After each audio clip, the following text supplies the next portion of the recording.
Dr. Cutter with the Chainsaw Hospital, and today we're going to be working on John, and I believe it's a Stihl 034. It could be an 036. I'm not sure yet, but we will get in here and figure that out. But the first step is to get in here and get this thing cleaned up because it is got like this barnware, I call it. It has got just dirt and junk just piled up all over it. So we're going to get in here and clean this thing out. And so that way we can actually see what we're working on. So let's get in here a little closer. I'm going to get you guys, kind of a top view down, and we're going to use some of these block off plates that I have various sizes of to block off the muffler and carburetor. First thing we're going to do is going to pop this carburetor cover off, and you can just see all the grass. Looks like it was stored in probably a hay barn or something, if I had to guess. We've got a air filter over here. I'll probably end up leaving the carburetor in place and just blocking off, everything up to that point. So let's get a screwdriver, and we're going to pull this air filter off. Two screws back here. Two flat-headed screws. We're just going to run these out. Got those out of the way. That doesn't look too bad. We can probably clean that up. I've got two 8mm nuts here. I'm going to use a 5/16 or an 8mm nut driver to get those off. I did pull this over a couple times and feels like it's got great compression.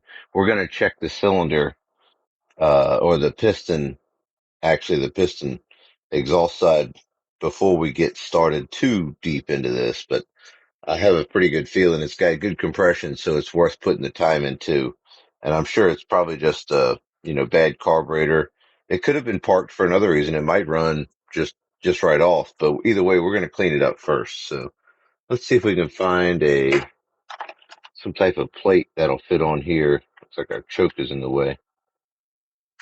Is this not hooked up? Oh no, okay. Nice. They went away from that plastic. Hey, there we go. We'll try to find a thin piece of gasket. I might actually have to cut a piece of paper to get in there so I'd have enough room, because all these gaskets that I have are thicker rubber. The way we're going to do that is I've got this plate that fits on this, the bolt pattern perfectly. So I'm just going to use this as a pattern to trace out my holes that I need for this. So I've got my finger here, and I'm just going to hold it in place and rub and kind of press, and that should transfer over. Hopefully you guys can see that. These two little holes here, and that's all I need. I'm just going to use these hole punch tool to just punch around. I'll probably make 3 cuts with this. 1, 2, and 3. Should look like a clover leaf there. See those 3 holes? So let's go ahead and punch this one out.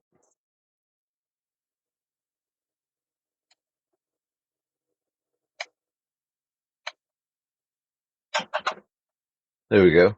Got that punched out. So that should fit on here nicely, hopefully, or enough. Looks like I could go a little wider on these outside edges. So we'll do that. We'll just punch this out a little bit.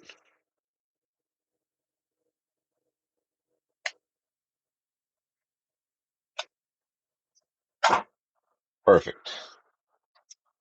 Oh yeah, that's all we needed right there.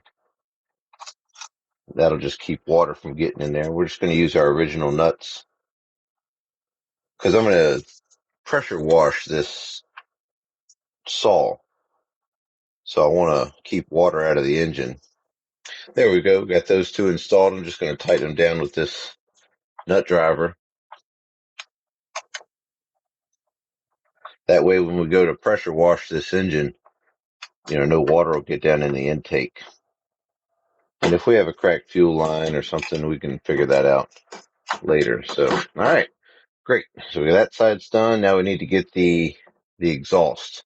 side. So we've got 4 T27. So one here, one here, one up here, and then one in this corner right here. So let's get those pulled out. I'm just going to use an impact. That wasn't very tight. And that one is. Okay.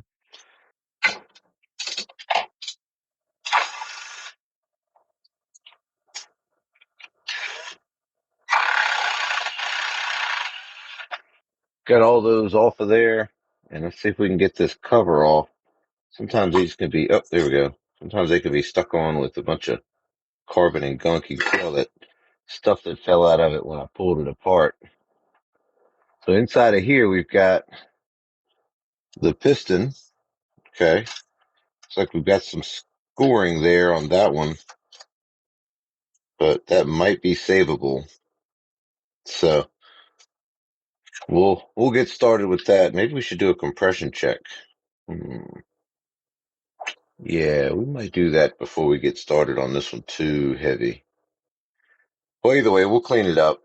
Even if we use it for parts, we want it cleaned up a little bit. So let's continue with what we've got and or repair it later. We might still want to clean it up. So I've got 2 T27s. You saw those opposite of the piston.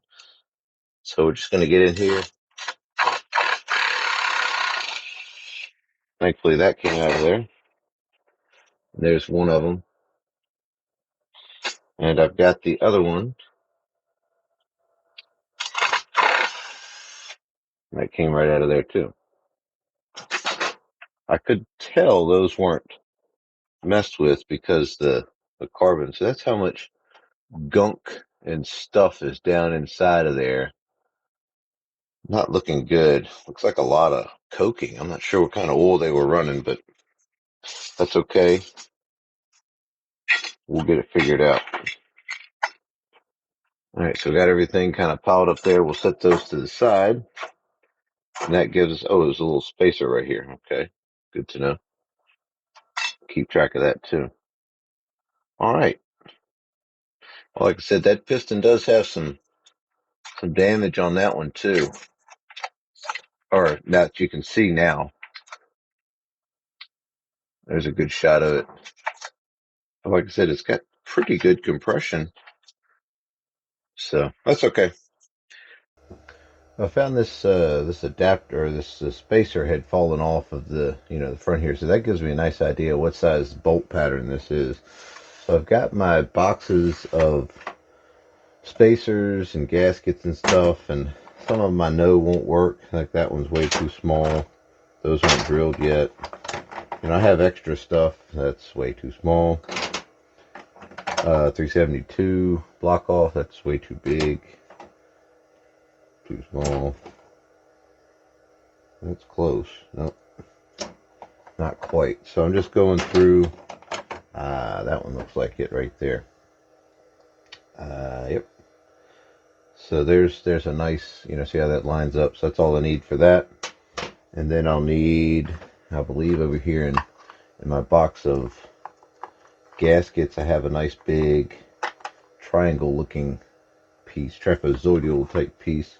I found a block off plate that'll work.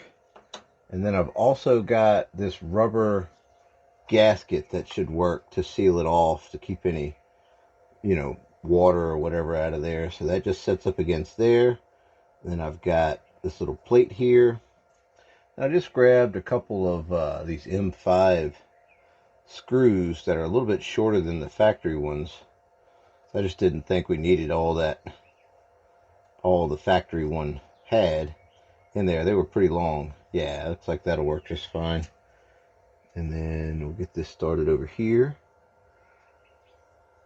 There we go.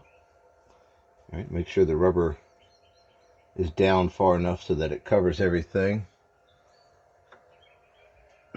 I've got a 4mm, I believe, something like that, T-handle Allen. We're just going to tighten this up real quick, and then we'll be ready to go.